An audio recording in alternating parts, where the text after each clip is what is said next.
చూసారా? చూసానండి. ఎవరి గేమ్ బాగుందన్న? గేమ్ పరంగా కొంచెం విష్ణుప్రియ అటెన్షన్ తీసుకున్నట్టు అనిపించింది. ఎందుకంటే సినిమా పాటలు కదా, అమ్మ ఆల్రెడీ డాన్సర్ కాబట్టి బాగా ఆడింది. నాగార్జున గారు కూడా very good keep it up అన్నారు. స్క్రీన్ ప్రెజెన్స్ కూడా ఎక్కువ దొరికింది ఆ అమ్మాయికి. డాన్స్ పరంగా, గేమ్ పరంగా కొంచెం పికప్ అయినట్టు అనిపిస్తున్నాడు. ఈసారి సోనియా వెళ్ళిపోవడం వల్ల ఇంకా one of the happy contestant Shri Vishnupriya అని అనుకుంటారు. ఎందుకంటే ఆమెతోనే కదా ఎక్కువ గొడవలు ఉండేది.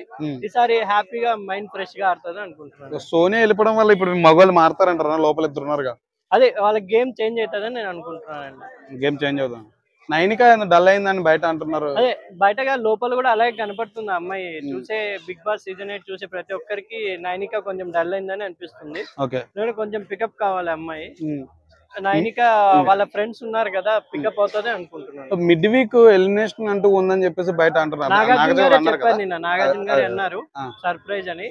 మేబీ ముక్కు అవినాశ్ ఇంకా నైని ప్రియా అని ఎవరో ఒక అమ్మాయి సీజన్ 7 లో వెళ్ళిపోయింది కదా, ఆ అమ్మాయి అని వినిపిస్తుంది టాక్. ప్లస్ ఎలిమినేషన్ కూడా ఉందన్నారు. ఒక ఎలిమినేషన్ అనుకుంటున్నాను. ఈసారి వీక్ గా ఆయనే కదా వచ్చింది. సోనియా కొంచెం బయట గొడవల వల్ల సోనియా వెళ్ళిపోవాల్సి వచ్చింది. ఈ సీజన్ 8 లో లక్కీ కంటెస్టెంట్ అంటే ఆదిత్య ఓం గారు. ఎందుకంటే ఆయన సరిగ్గా గేమ్ ఆడడం లేదు, స్క్రీన్ ప్రెజెన్సీ లేదు. కొన్ని వేరే కంటెస్టెంట్ గొడవల వల్ల ఆయన వెనక్కి పడిపోతున్నారు. కానీ ఆయన లేకపోతే సీజన్ 3 వీక్స్ లోనే ఆయన వెళ్ళిపోవాల్సింది ఆదిత్య ఓం గారు. ప్రేరణ గేమ్ ఎలా అనిపిస్తుంది? ప్రేరణ గేమ్ కూడా సూపర్ పికప్ అయింది. కామెడీ చేస్తుంది, కరెక్ట్ పాయింట్ చెప్తుంది. నాగార్జున గారితో నిన్న కొంచెం టకఫర్ కరెక్ట్ పాయింట్ చెప్పింది. నాగార్జున గారు కూడా సభాస్ అన్నారు. ఎందుకంటే ఏదో లెక్కల్లో నేను చెప్తాను ఆ లెక్కలు అంటే లేదు సార్ ప్లస్ అనింది. కొంచెం గేమ్ పరంగా పికప్ అయింది. టాప్ 5 లో ఉండొచ్చండి ఆ అమ్మాయి.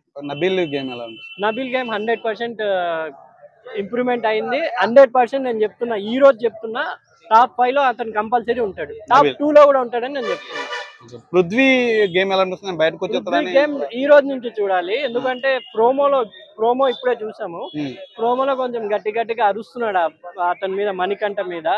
సోనియా వెళ్ళిపోయిన ఫ్రస్ట్రేషన్ ఏదో తెలియదు కానీ కొంచెం అగ్రెషన్ అలాగే ఉంటే జనాలు బాగుంటే పెడతారు, లేదంటే పంపించేస్తారు. సోనియా వెళ్ళిపోయినా సరే సోనియా వెళ్ళక ముందే ఈమెతో పులిహోర కలుపుతున్నారు కదా విష్ణుప్రియ. అది స్క్రీన్ ప్రెజెన్స్ కోసం అని నేను అనుకుంటున్నాను. అది కామెడీగా సీరియస్ కాదేమో అనిపిస్తుంది. మేబీ సీరియస్ అనిపిస్తే చూడాలి. బట్ విష్ణుప్రియ అయితే మాత్రం ఆయనే కావాలని పక్కన అది నాగార్జున గారు కూడా కామెంట్ చేస్తున్నారు కదా, అది సిల్లీగా అనిపిస్తుంది. సీరియస్ అయితే పృథ్వీని కూడా పంపించేస్తారండి. ఇంకా ఎవరికి ఇష్టం అన్న మీకు లోపల ఇప్పుడు జరుగుతున్న దాంట్లో స్క్రీన్ ప్రెజెన్స్ పరంగా అది తప్పో ఒప్పో తెలీదు. మణికంఠ ఎక్కువ స్క్రీన్ ప్రెజెన్స్ ఇస్తున్నాడు. అందరూ మణికంఠ వీక్ కంటెంట్ అనుకుంటున్నారు కానీ ఈయన టాప్ 5 కంటెంట్ ఉంటాడని నేను అనుకుంటున్నాను.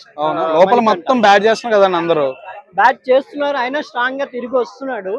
యాక్చువల్ గా నిన్న గేమ్ పరంగా రేటింగ్ పరంగా పెట్టారేమో అనిపిస్తుంది కానీ మణికంఠకు ప్రేరణ కన్నా ఎక్కువ ఓట్స్ వచ్చాయని నేను అనిపిస్తుంది. Thank you.